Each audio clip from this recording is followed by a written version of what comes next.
Hello students, welcome to the अग्निज online classes. और आज की क्लास में हम आगे बढ़ाएंगे क्लास 12th अकाउंटिंग का chapter cash flow statements. So students, आज हम इलस्ट्रेशन 31 पे आ गए हैं, जिसमें इन्वेस्टिंग एक्टिविटीज़ के बारे में ही हम पढ़ने वाले हैं। तो आइए समझते हैं। इस क्वेश्चन में आपको पूरी बैलेंस शीट दी हुई है स्टूडेंट्स, जिसमें आपको लायबिलिटी और एसेट्स दोनों ही दिए हुए हैं। लेकिन याद रखिएगा, क्योंकि हम सिर्फ इन्वेस्टिंग एक्टिविटीज़ फाइंड आउट कर रहे हैं, तो इसका मतलब ज़्यादातर चीज़ें इसमें आपको इग्नोर करनी है, क्योंकि इन्वेस्टिंग एक्टिविटीज़ में सिर्फ हम फिक्स्ड एसेट्स के ऊपर ध्यान रखते हैं, उन पे नज़र रखते हैं। तो अगर क्वेश्चन में आपको इस तरह का दिया है, एक बैलेंस शीट दी है, ओपनिंग और क्लोजिंग बैलेंस है, और यहाँ पे आपको स्टार्टिंग में इक्विटी एंड लायबिलिटीज़ दिया हो, जिसमें share holder funds, share capital, reserve and surplus, ये सारी चीज़ें दी हुई हैं स्टूडेंट्स। तो याद रखिएगा, वैसे हम इसको देखते, लेकिन क्योंकि इन्वेस्टिंग एक्टिविटीज़ का क्वेश्चन है, तो अभी इसको इग्नोर करना है पूरी तरह, क्योंकि इसमें कुछ भी इन्वेस्टिंग का नहीं होता है इक्विटी एंड लायबिलिटी साइड में। लेकिन एसेट साइड्स में अगर हम आ जाएं, तो नॉन करेंट एसेट्स में हमको हमारे काम की चीज़ मिलेगी। तो स्टूडेंट्स, यहाँ पे सबसे पहला पॉइंट क्या है? Fixed assets, tangible asset. और यहाँ पे नोट 1 दिया हुआ है। तो नोट 1 मतलब हमको नोट्स टू अकाउंट्स भी दिए हुए हैं। तो इसमें हम चेक करेंगे डिटेल में कि ये जो चेंज आ रहा है, ये किस वजह से आ रहा है। 13 लाख रुपए की एसेट थी, जो कि 15 लाख रुपए की हो गई है स्टूडेंट्स। तो आइए देखते हैं क्या हुआ है। तो यहाँ अगर हम देखें, प्लांट्स एंड मशीनरी जो है फिक्स्ड एसेट है, और ये 6 लाख से 8 लाख रुपए की होगी है, इसका मतलब बढ़ी है। तो स्टूडेंट्स, हमको यहाँ पर ये समझना है कि ये ऐड हुआ है, इसका मतलब हमने ज़रूर खरीदा है, कुछ ना कुछ तो चेंज आया है।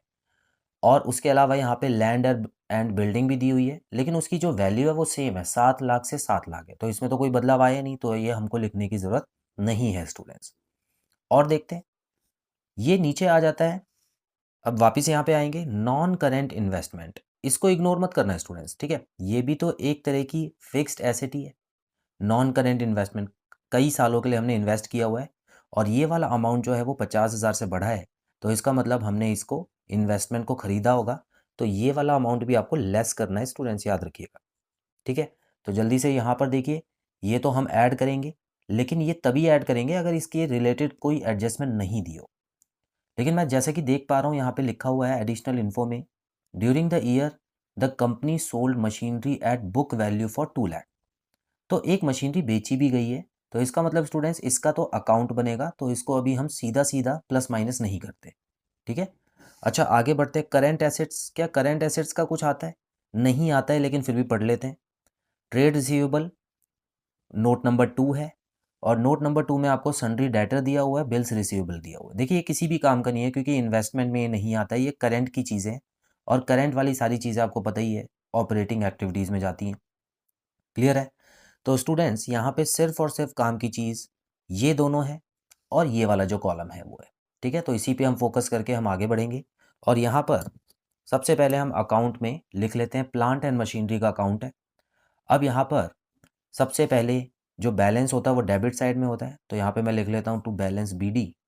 साल के शुरुआत में कितनी मशीनरी थी? 6 लाख रुपए की थी, तो ये आ गया डेबिट साइड में। उसके बाद क्रेडिट साइड में आ जाएगा बैलेंस CD। साल के एंड में 8 लाख रुपए की मशीनरी हो गई। उसके अलावा एक मशीन बेची भी गई है स्टूडेंट्स, जो कि बुक वैल्यू पे ही बेची है, इसका मतलब कोई प्रॉफिट और कोई लॉस नहीं है। तो हम बुक वैल्यू के हिसाब से ही इसको रिकॉर्ड करेंगे, 2 लाख रुपए का अमाउंट। और जब भी बेचा जाता है, तो हमारे पास कैश या चेक मिलता है, तो यहाँ पे हमारी बैंक बढ़ती है, ठीक है? ब्रैकेट में क्या लिखना है? सेल्स।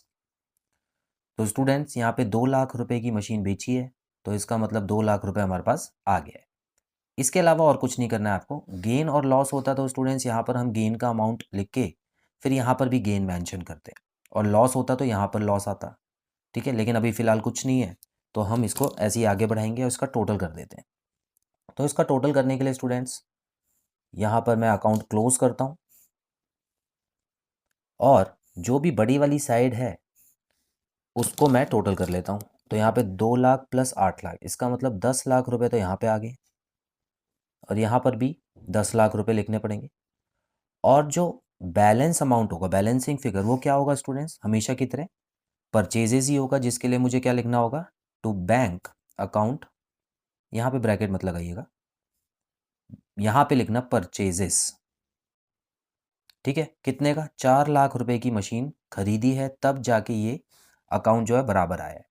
तो स्टूडेंट्स याद कीजिए, हमेशा की तरह मैं यहाँ पर ये वाला अमाउंट और ये वाला अमाउंट इस अकाउंट में नहीं लिखूंगा, जो बीच वाले अमाउंट है वो लिखते हैं और जो चीज़ें दी गई हैं वो लिखेंगे। ठीक है, तो सबसे पहले मैं यहाँ पे क्या लिखने वाला हूँ स्टूडेंट्स?